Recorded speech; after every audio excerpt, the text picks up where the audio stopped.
18/3/2014 يقوم المركز الإعلامي في لواء الفاتحين بمراقبة إيصال مادة الطحين المقدمة من الهلال الأحمر التركي إلى الشعب السوري، الذي جاءت في وقت بأكون ما نكون بحاجة إليه.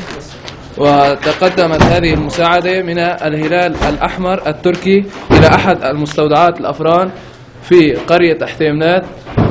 نتعرف على الأخ رأفت العلي من قرية حتيملات.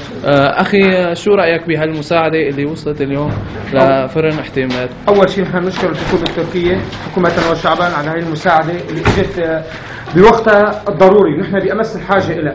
صحيح هي جزء بسيط، بس إنه شيء قليل أحسن من إنه ما في شيء بالمرة.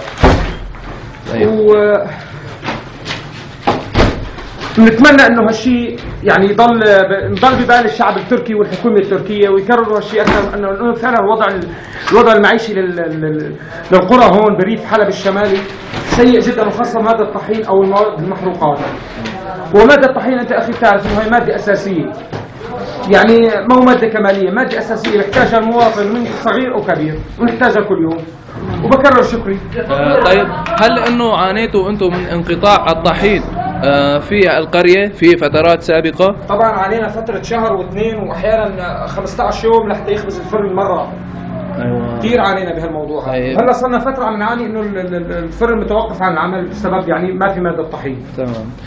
إذا هذه رسالة مفادها أن تمام المعروف خير من ابتداء، ونشكر الحكومة التركية والهلال الأحمر التركي على هذه الهدية التي جاءت في أمس الحاجة التي نحن بحاجة إليها.